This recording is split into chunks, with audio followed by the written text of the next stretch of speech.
Wasn't Whitey Bulger a snitch? Yeah, Whitey Bulger was a snitch, and he got killed. Yeah, he got killed. Didn't he get killed? Didn't they put a hit on him because he had some sort of government or he was part of some conspiracy, right? So what Whitey Bulger's story was, he was in a protection. There's a joint down in Florida. It's like a known protection yard. So he was down there for a long. It's Coleman. Coleman, that's where Matt Cox went. Yeah. All right, so they got two Colemans. They got a Coleman 1 and Coleman 2, but one of those yards is a protection yard. That's like any of the dudes, because it's a Hyatt, it's a penitentiary. So any of the dudes that like can't walk mainline. Can't walk mainline? That means like mainline is like the prison yard. Okay. That's like the main line, like you're walking the main line. Yeah. You know, like you're out on the yard, you're in general population. That's what walking mainline means. You're in general population. So, you know, if you can't walk mainline because, you know, maybe you're a snitch or you got beefs or people are trying to kill you or, you know, a gang has marked you for death, then you can't walk mainline. Like the prison authorities won't let you. Right. To protect you. Yeah. So they won't let you. Even if you say you want to, you know, they usually don't let you. So this is what happened with Whitey Bulger. So Whitey Bulger's, he's in Coleman, it's a known protection yard. He's in there, he's walking mainline because it's a protection yard. You know, there's a bunch of dudes, you know, that can't go any other place because they'll probably get killed. And but then he did something like, I don't know, he had something with some nurse or, you know, something that he pissed off the staff, pissed off the warden, you know, or he got, you know, whatever, sassy. You know, he was an old motherfucker anyhow, so you know, whatever. He pissed off the staff. I don't know who or what. It might have been from medical. So it went up. So they were like, and he was defiant about it. You know, he was like, oh, fuck you, whatever. I'm Whitey Bulger, fuck you. And so they were like, okay, we got something for you, Mr. Whitey Bulger. We're going to transfer you to a fucking prison where motherfuckers want to kill you because you're a fucking rat. I mean, and none of this is said. It's all unspoken. Mm-hmm. You know, maybe the Bureau of Prison staff, like in their, you know, whatever meetings or something, they might say that shit. But, you know, I mean, they're never going to admit to that shit. You know, so they transfer him. And then Whitey Bulger, being Whitey Bulger, you know, even though you know, because when you go to the yard, anytime you go to the yard, like they ask you, they're like, you know, they ask you if you want. They don't just put you on the yard. Like you can go in PC if you want. Nobody has to go on any yard. If you request PC, protective custody, they will put you. That's your job, to protect your life. And especially when you're dealing with these penitentiaries, because that's where you got the real fucking killers. And especially when you got somebody like Whitey Bulger, who's this high profile fucking dude. It's been in fucking movies where he's a fucking informant. Everybody fucking knows. You know, but Whitey Bulger was the type of dude, he was like, his whole thing was like, I'm not an informant. I paid for information. They worked for me. But, you know, anytime with law enforcement or criminals, especially a criminal like Whitey Bulger that had such a long reign, anybody knows with common sense that information's going back and forth. He's giving the dude information about his enemies because it makes his life easier. And, and the cop buses, you know, John Connolly was an FBI guy. So Whitey Bulger goes to this prison. It's actually it's a West Virginia prison. I can't think of which one, but I think it was a West Virginia penitentiary. So he goes to this prison, and like they basically tell him, you know, like, you know, you fear for your life or whatever. You got any beefs with anybody? You know, can you go on the yard? And he's like, you know, Whitey Bulger's trying to pull. You know, he's old, but he's still like, I'm Whitey Bulger. I'm a tough guy. He's like, yeah, I can go in this fucking yard. And so the cops let him. You know, but I mean, they never should have let him. They knew better, but it was like. That's why they say that whole thing, it was like a vendetta by the BOP, like it's some, you know, high, you know, not like the normal cops, but like somewhere like at the regional office or the central office, they were like, man, fuck this dude. Let's let him get killed.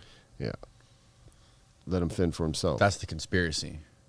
I mean, but, you know, you can probably never prove it. I mean, they probably had investigations or whatever, but so they put him out. But, you know, I mean, but whatever. I don't know. You think sometimes like these dudes, they're old, they're in bad health.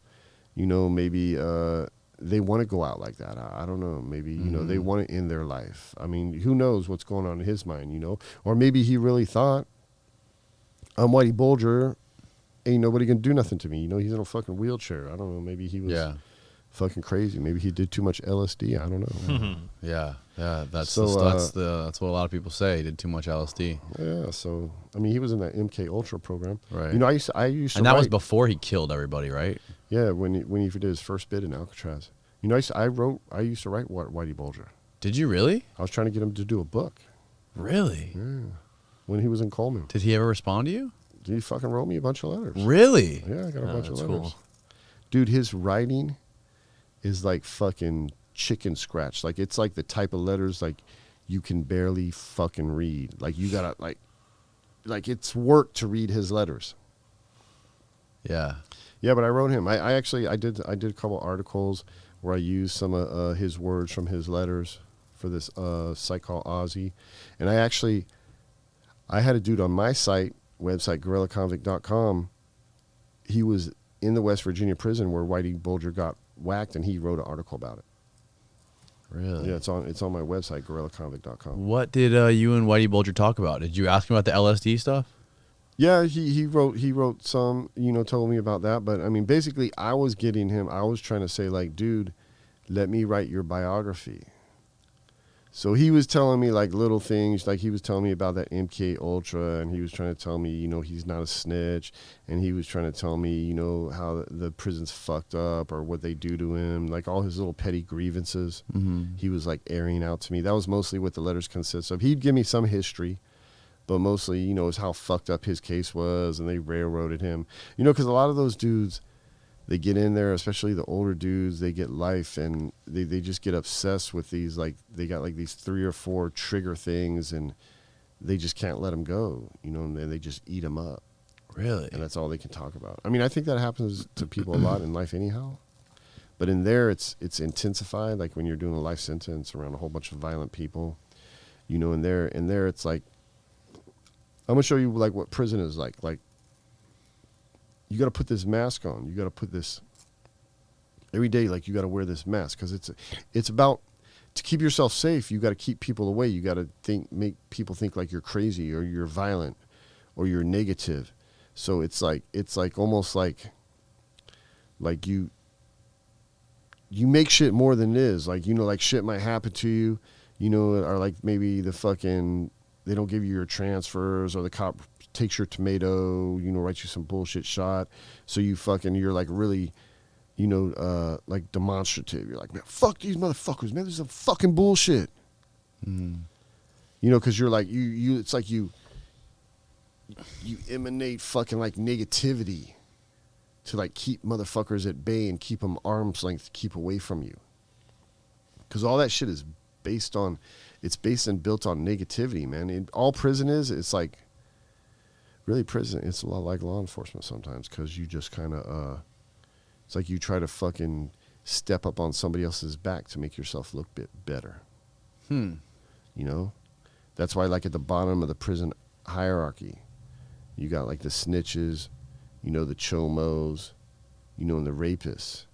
And, all of us solid cons, we're better than these motherfuckers. Yeah. So if we find out about them, we beat the shit out of them and check them in the hole to make ourselves feel good. Right. So it's just like it's the whole thing. I mean, it's just prison is like fucking like negativity. What are the prison guards like? Are there any prison guards who are happy with what they're doing? Are there any of them that are there to make a difference and enjoy their jobs, or are they just there? No, I wouldn't say that. You got the majority of prison guards they're pretty laid back, man. They'll like tell you straight up. They'll be like, man, just let me do my 8 hours. I don't care what you do. Just, don't kill nobody. You know what I'm saying? Don't beat the fuck out of nobody. Don't make me do no paperwork. Don't make their job hard. So that's like 9 out of 10 are like that. And then you got like the 1 out of the 10 is like the super cop. Like, he wants to go above and beyond. Yeah. And bust you for fucking petty shit. Mm-hmm. But a lot of them, like a lot of the blocks, like, look, tattooing is illegal. You can't tattoo, but a lot of cops, they don't give a fuck. They'll walk right by you, check out the fucking tattoos and everything. They don't give a fuck. You know what I'm saying? A lot of times, like, even like in there, they call it politics. So it's like, any drama or any type of situations, they call it politics.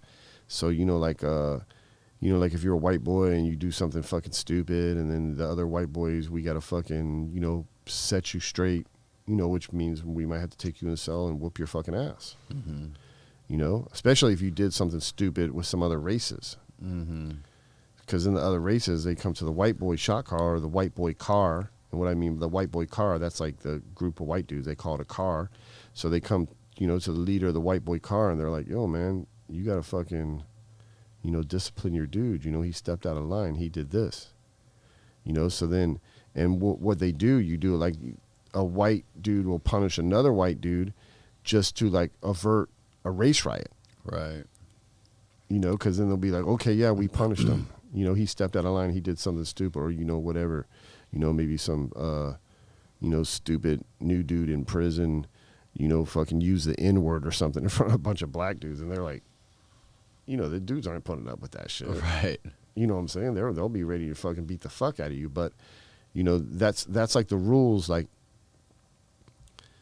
not in all prisons. I mean, some prisons, like if you're county jail, it's not that. But when you're like on a prison yard, it's like the rules, like, like one race doesn't put their hands on another race, because that can cause a race riot. Right.